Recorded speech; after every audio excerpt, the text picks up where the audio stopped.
Hey, what's up YouTubers, it's Dansky, and in this tutorial we're going to be learning how to create a social profile UI design in Adobe Illustrator. So to start with, I'm just going to zoom out, and because the graphic I'm going to be creating will be white predominantly, I would like the background to be a shade of grey, just so it stands out. So if we just select our rectangle tool and just draw a rectangle and just drag it so it fills the entire artboard.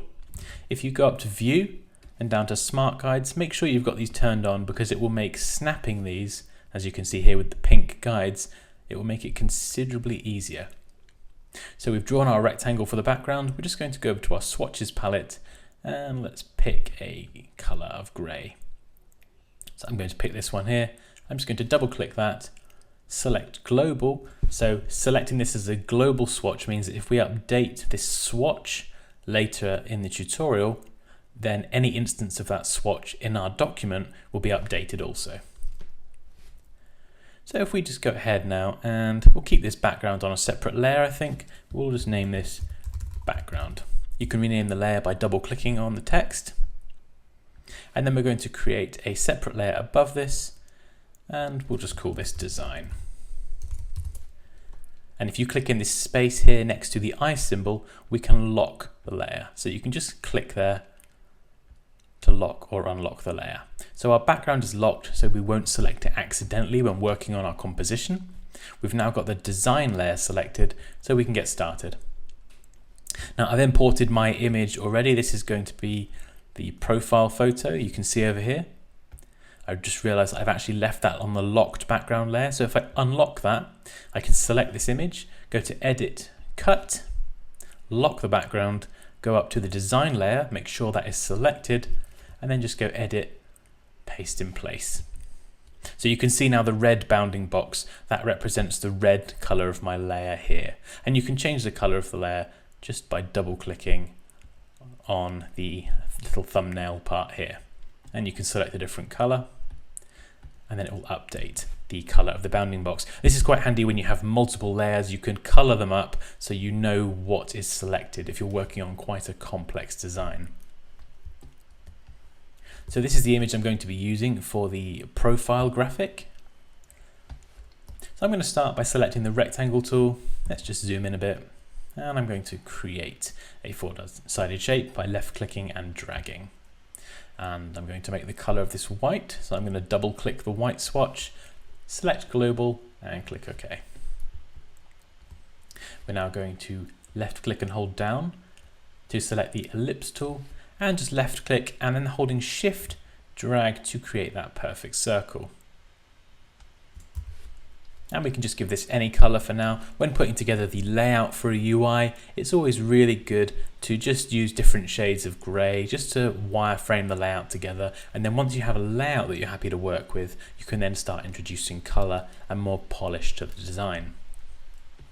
So at the moment, this is where our profile photo is going to sit within here. I'm just going to increase the height slightly.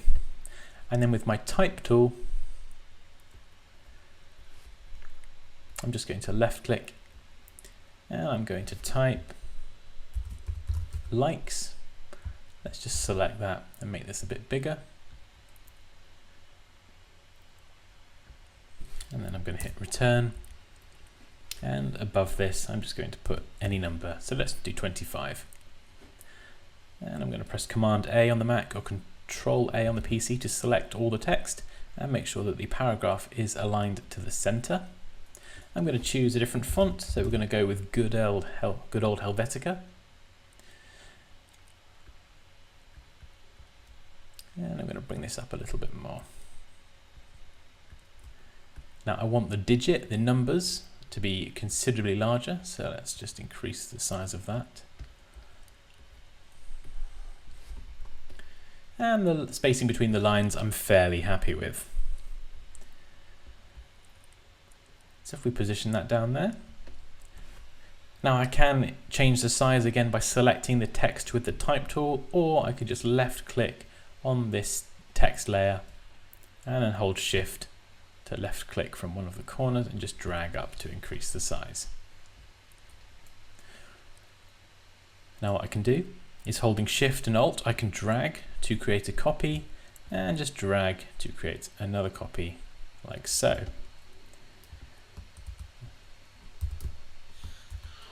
And I'm going to call this one shares and this one followers. These are just different categories, and for your UI they can be whatever you like. So let's make up some more numbers. Let's have 13, unlucky for some if you're superstitious. Followers, let's try something different. Let's have 3,000. So 3K followers for short. This person is really popular, but no one likes or shares any of their stuff. Sad. So what we want to do now is we want to space these equally apart. At the moment it's a little bit off. Sharing or shares is a bit closer to followers. It doesn't feel right. So what we're going to do is I'm going to left click and hold shift to multiple select these three pieces of text. I'm then going to go up to my alignment options along the top here and select horizontal distribute center. So you can see there by clicking that, it just nudges shares to the left. So they're now a bit more spaced out. Now the reason that this gap here is smaller than this gap on the left is because the word followers is longer than the word likes. If you look at the numbers where you have two characters, 2 digits, are equally spaced apart. So now I'm going to group these. I'm just going to hold shift again to select these layers, and then I'm going to go to object and select group. Now with these grouped, as I click and drag them around, they will move around as one object. And I can select everything now. So we have our white four-sided shape, our circle, and our text layers. And if I select this option here, horizontal align center, it will just nudge them all so they're all centrally aligned. Let's bring the circle down a bit.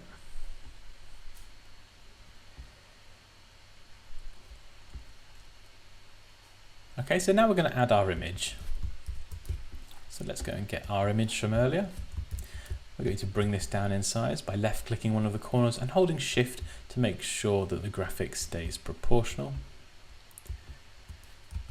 I think those strange lines may be some artifacts you're seeing on screen. Let's just ignore those for now. Clearly my version of Illustrator is completely broken in some way. So now we want to move this layer to the top. So with our photograph selected, go up to Object, Arrange, and Bring to Front. Just bring it down so it's about halfway. And then actually, no, we want the circle on top. So let's go to Object. Let's try that again. With our circle selected, go up to Object, Arrange, Bring to Front. And then we can just drag the image behind, something like this. And then select both of these layers. Remember, you want the circle on top, because then we go to Object, Clipping Mask, and Make, and it will clip our image to this circle, like so. Now that's okay. The crop's a bit off, so what I'm going to do is just double click with the arrow tool, and now we've gone inside the image. You can see here we're inside the clip group, and we can now adjust this. We can resize and move this around until we're happy with the crop. Once you're happy with it, just click this back arrow at the top left and it will take you back out into the main composition. So what I'm going to do now is I'm just going to add an aesthetic kind of style to this profile image. So I'm going to left click with the ellipse tool selected and hold shift, and I'm going to make a circle. And what I'm going to do is just drag this circle so it lines up exactly with the circle that we used to mask the profile image.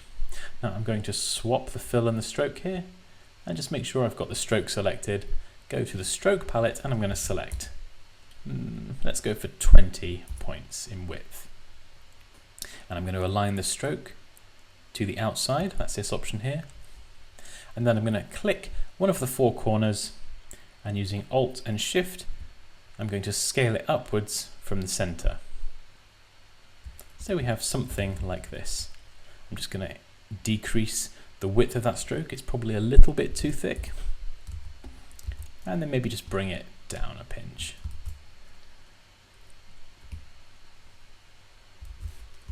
There we go. go, so something like that. And I'm going to introduce a touch of color as well. So I'm going to open the swatches palette and let's double click on a pinky kind of swatch. We'll select global and preview so you can see what we're doing. And I'm going to adjust the color to something like this. Your color can be whatever you like. But once you've got that, I think we're also going to introduce this color to our numbers below. So with our type tool selected, let's just select the digits and we will select this global swatch that we've got. So you can see what I did there was I had the stroke still selected. So actually it's just added a pink stroke around the edge. That's not what we want. So if I select that text again, I can swap the fill and the stroke, select the stroke and then click none. So now I'm left with just a pink fill for the text. Let's do the same again for this. Make sure over here you have your fill selected when changing the color. And there we go.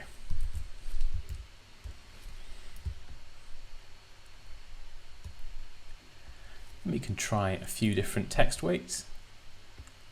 Increase that to light, just so it's a little bit bolder for people viewing this if they were on a mobile device, for example. So that text is just a little bit clearer now.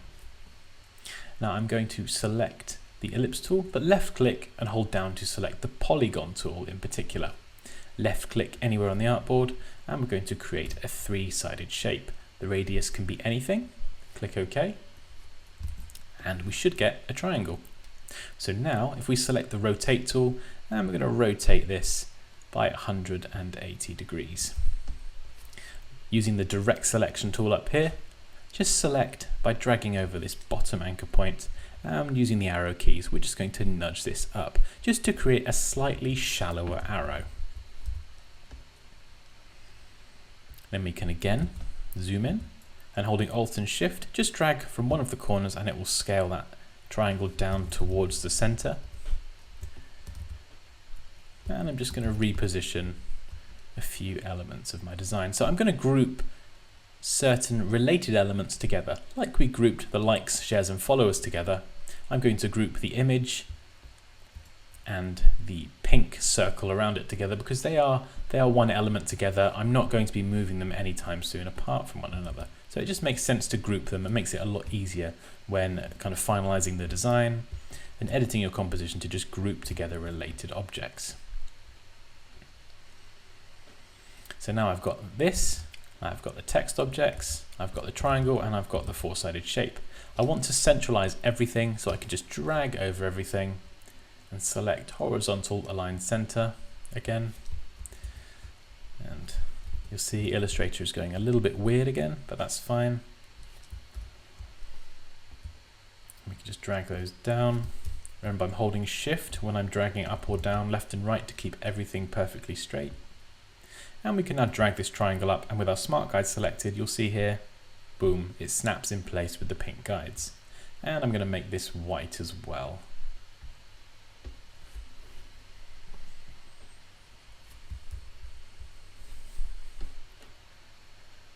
So there we go, we should have something that looks roughly like that. Then what I'm going to do is create a shadow as well underneath, so it looks like it's floating. So if we select our ellipse tool, left click and drag and create something like this, an ellipse that's very shallow in height, and let go. Now for this, what I like to do is just double click this small double arrow that expands the panels here just to change the view, because when adding gradients it's a lot easier working with the swatches when you can see them both at the same time. So I'm just going to click anywhere on this gradient and it will add the default black through to white. So what we want is we want white on the left side, white on the right side, and a kind of dark grey colour in the middle. So if we just drag this black into the center now, you can specify exactly 50% here if you like. And what we can do is just left click and hold Alt to create a copy of this white over here. And we'll drag that to the other side. So you should have something that looks like this. What we're going to do now is go up to Effect, down to Blur, and select Gaussian blur. Tick the preview box and you can blur this as much as you like. Something like, I think 10 for this should do the job. And what you can do now is you can pick another shade of grey and just drag that swatch on top of the black one. So once you're happy with the balance from the dark in the middle out to the light at the sides, you can adjust this further by going to transparency and just quickly bring that opacity down or up as you like. So you should end up with something like this, which hopefully creates the illusion that this UI design is levitating, which is lovely.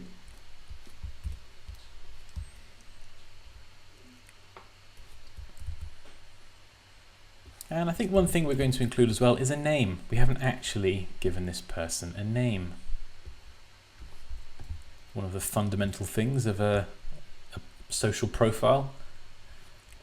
So let's select our type tool again. We've just moved this image up. We're going to click. Let's type a name, Jane Smith. Oh, the originality. And because it's a name, and we all love our own name, let's just bring that up in size. And I'm going to select a different weight, just so it matches a little bit closer the thickness of the text below. And I'm also going to select these and hold Alt to create a copy. I'm going to ungroup this object and then just delete 2 of these. And using the type tool, I'm just going to delete the number. So basically I just want another version of this text in the same size and weight. And I'm going to put the job title of executive producer. So a job title effectively. Select both of these bits of text, so the name and the job title holding Shift, and then we're going to go horizontal align center. And again, we aren't going to edit these too much, so we could probably group these together as well. I think the name, I'm going to make this bolder. So this stands out in particular on the design. So we can select both of those holding Shift, go up to Object and Group.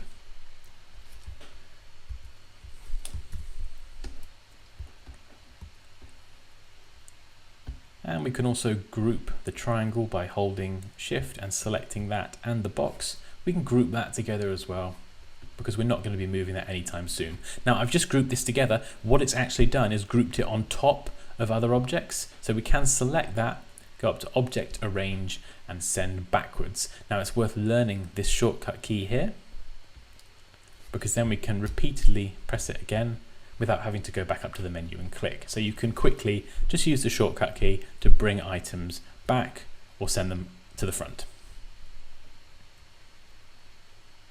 So there we go. I think that's looking pretty good. Let's just move our UI elements around a little bit just to get the spacing right.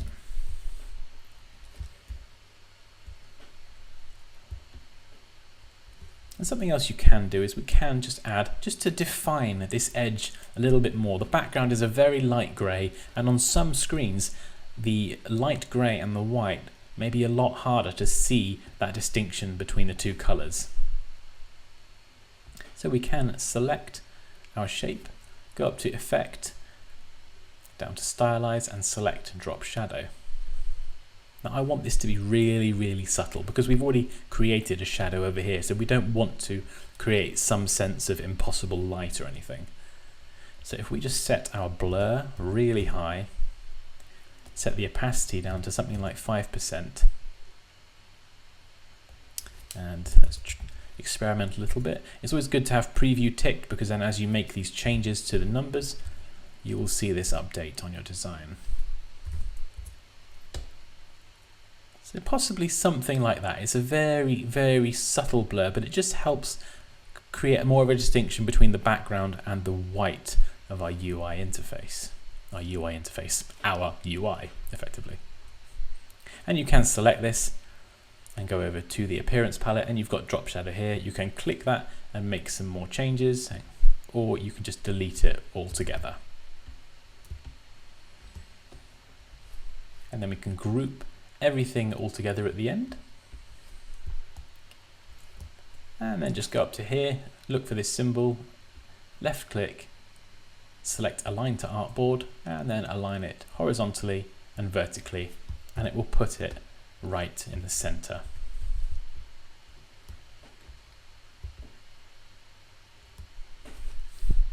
And there we go. We've created a social profile UI in Adobe Illustrator. As always guys, please feel free to leave any questions or comments below. Like this video if you enjoyed it. Take care, and I'll see you next time.